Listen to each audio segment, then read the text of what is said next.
તો વાત કરીએ પાલનપુરની તો પાલનપુરમાં વકીલ સહિત 5 સામે દુષ્કર્મની ફરિયાદ નોંધાઈ છે।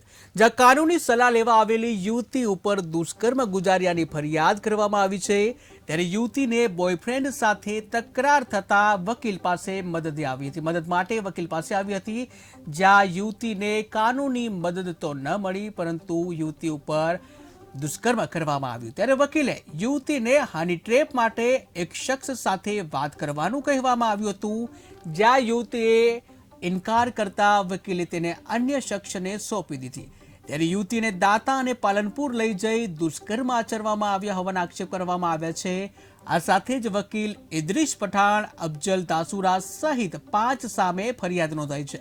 જ્યાં પાલનપુર પશ્ચિમ રેલવે પશ્ચિમ પોલીસ જે છે તેણે અફજલ દાસુરાની ધરપકડ કરી છે। ત્યારે વકીલ ઇદ્રીસ પઠાણ અને તેના આસિસ્ટન્ટ જે ફરાર છે, આ તમામ ફરાર આરોપીઓને પકડવા પણ ચક્રો ગતિમાન કર્યા છે। ત્યારે વકીલ ઇદ્રીસ પઠાણ અને અફજલ દાસુરા સહિત 5 સામે ફરિયાદ નોંધાઈ છે। પાલનપુર પશ્ચિમ પોલીસે અફજલ દાસુરાની ધરપકડ કરી છે। અન્ય ફરાર એટલે કે વકીલ ઇદ્રીસ પઠાણ અને તેના આસિસ્ટન્ટ ફરાર છે, તેને પકડી પાડવા માટે ચક્રો ગતિમાન કર્યા છે। જ્યાં યુવતી મદદ માટે વકીલ પાસે પહોંચી હતી, જ્યાં વકીલે મદદ ન કરતા દુષ્કર્મ આચર્યા હોવાની ફરિયાદ નોંધાઈ છે। પછી મેં કીધું હું નારી કેન્દ્રમાં તમે મને કોન્ટેક્ટ કરી આપો તો હું નારી કેન્દ્રમાં જઉં। તો એમને એમ કીધું કે હા નારી કેન્દ્રમાં હું વાત કરું। ત્યાં લઈ ગયા ને અડધો કલાક રાહ જોડાઈ, નંબર બી આલ્યો, ત્યાં ગયા કડે ફોન નહીં કર્યા ને તો ફોન કોઈએ રિસીવ કર્યા નહીં।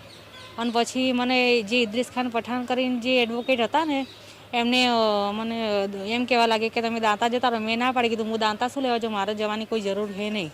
મેં ના નહીં પાડીને તો જે એમના અસિસ્ટન્ટ હતા સંગીતાબેન સીધા એમ કહેવા લાગ્યા મને કે તમે દાંતા હાડો કે હું તમારે ભેગું રહીશ, તો બી મેં ના જ પાડી। પછી ઇદ્રીસ ખાને સંગીતાને એમ કીધું કે તમે સાધનમાં પેલા સામાન રહ્યો ને એ બેનનો લઈ લો ગાડીમાં કે